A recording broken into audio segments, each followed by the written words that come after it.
Sharon has a chance to learn something too. I knew that, and Clara lived upstairs. I remember. Well, this is what Sharon said, and I didn't remember she's there that long, that you would have known that. But you know, we finally had 2 brooder houses. One of them we used for a cookhouse. One of them we used for the Barretts until we built the big house. Built the big house. Now I can remember real well her living in the what was a brooder house design. We did that on purpose. We could use it for a brooder house later on. Well, I remember being in there and Ron telling me that, you know, this is where she lived, and there were some things left. The brooder house? No, upstairs at Claude's. Oh, yeah. Well, she and Albert had a little bit of a tiff over that because she was storing too much stuff up there. And he told her about it, and she didn't like it, and he didn't like it. She was doing it, so I was in between, but tried to keep out of it. But that's what Sharon says. I can remember visiting Geraldine and Beverly and Clara upstairs in Grandpa's house. But she probably just came there when she just couldn't stand at Grandma Barrett's at all. So she came back probably quite hurriedly, and just a matter of getting something arranged for her to live in. Well, Lester was in overseas. Well, I hope it's useful. One of Ron's vivid We memories. left in the morning in this Oldsmobile. And you still have that on? Well, I just turned it back on. Did you really? Okay. All day long it took to get to Salina, but the big thrill for me, and always still is, I come into a town at night with all those lights. It's such I just go back to coming into Salina after a whole long day of tedious driving.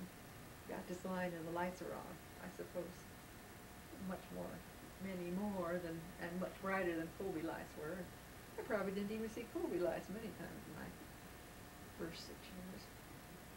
But now flying into a town at night, I don't often get to fly in at night, but when I do, what a thrill. And like going into Denver at night, which we don't do that often. Looks pretty spectacular. Well, I don't suppose it does to anybody else what it does to me. Well, if you get your thrills that way, you've got to go into Vegas at night. Oh.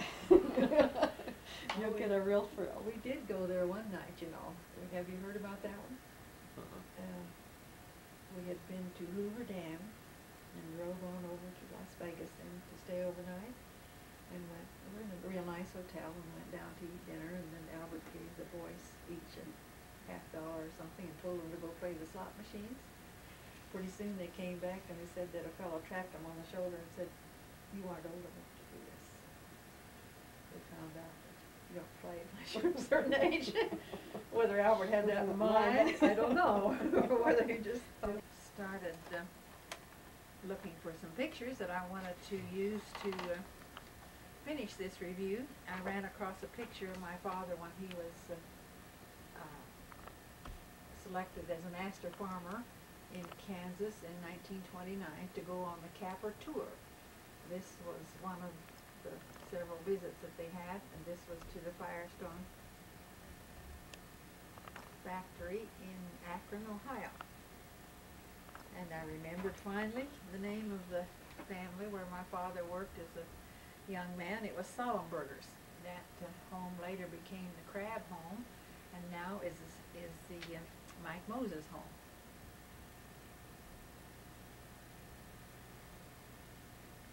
I also ran across a mistake. As I said, I suppose through the years people will be discovering dates and other things that are incorrect, but Peggy says that'll be a topic of conversation, so we won't worry about that. But I do want to correct one.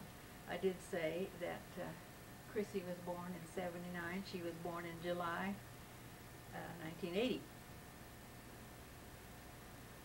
And on the eastern western trip to Europe, I claimed that we went to China, which was a big mistake.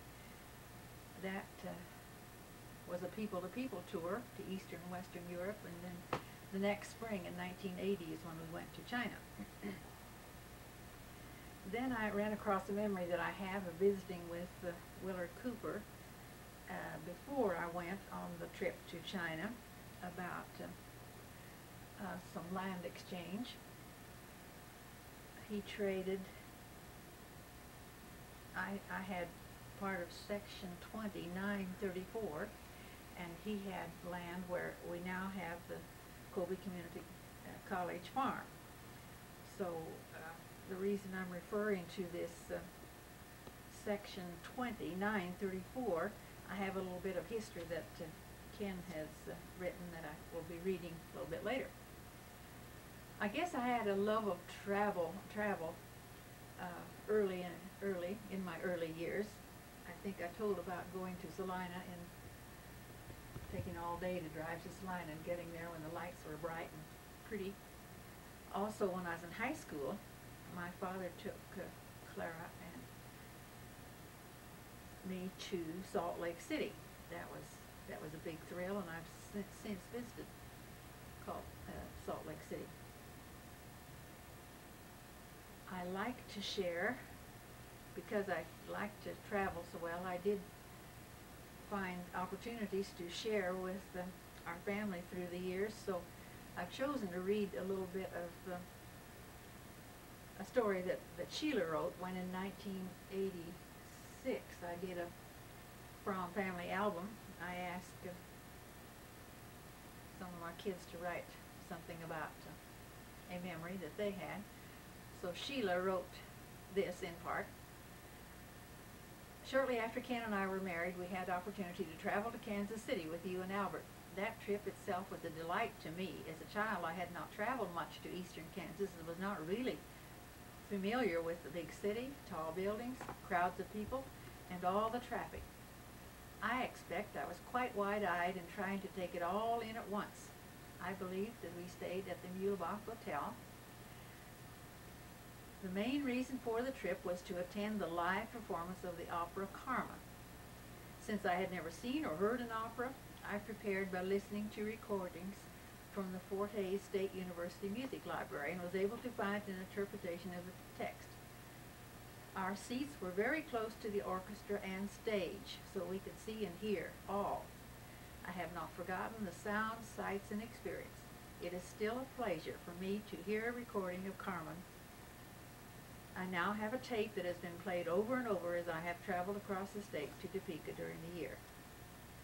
And she goes on to say, I suppose at that time we said thank you for the trip, and now I say thank you for the experience and the memories. That leads me to remember all of the nice experiences we've had with music through the years. The joy it was to have Ronald enjoying his cornet he was a very good cornet player even in the 5th grade. And all through his high school years there were many occasions for us to enjoy his participation in music. Lon's French horn was a lot of fun. Bruce now enjoys his trombone, having started in high school. All 4 of the boys, Ronald, Ken, Bruce, and Lon, have been in barbershop chorus off and on. Has enriched our lives.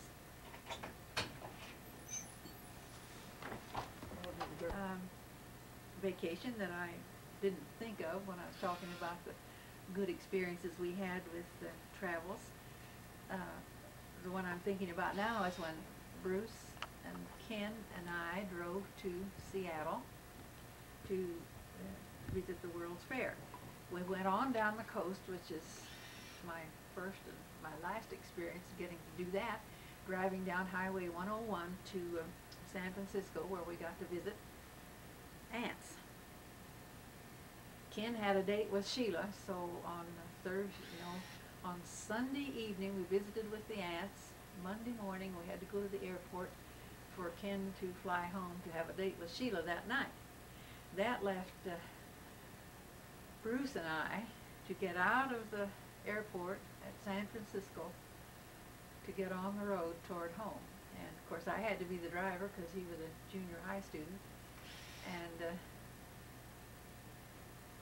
I was afraid of going across the Bay Bridge, so we went on down to San Mateo, went across a bridge that was open, just not very high above the water. But we made it home, including a bad dirt storm at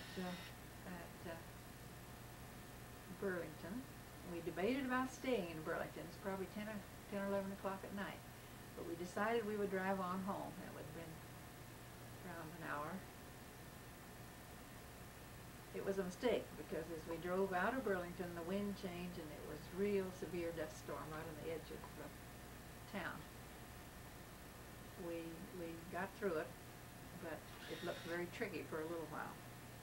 That was the end of a very good experience, but it was good to get home. Could we go back and pick up on Sure. the music instruments? Yes. Ken played the baritone, Yes. and then of his children, Amy played the baritone, and Sure. piano, and Pam piano, and then of Sharon's children, what all instruments did they play? Sharon's the oboist of the family, and Jerry has followed in her footsteps. She's a good oboe player. Joe plays the bassoon. And recorders? Yes, and Joe and her husband Dana enjoy the recorder. And Jean Paul was the French horn? Jean Paul is also a French horn player, right. So it's amazing how much you can leave out, and this is what we'll find out as we go along, how much I've neglected to think of when it was appropriate to think of it. Also, another trip that is very outstanding in our memories is one summer I said to Albert, why don't you invite your sisters to go to meet us, and we'll visit his youngest sister, Pauline, in Idaho. He said, oh, they wouldn't do it, and I said, well, I'll invite them, we'll just see if they will. Well, lo and behold, they accepted the invitation, so we were committed to it after they agreed to go with us. We flew out.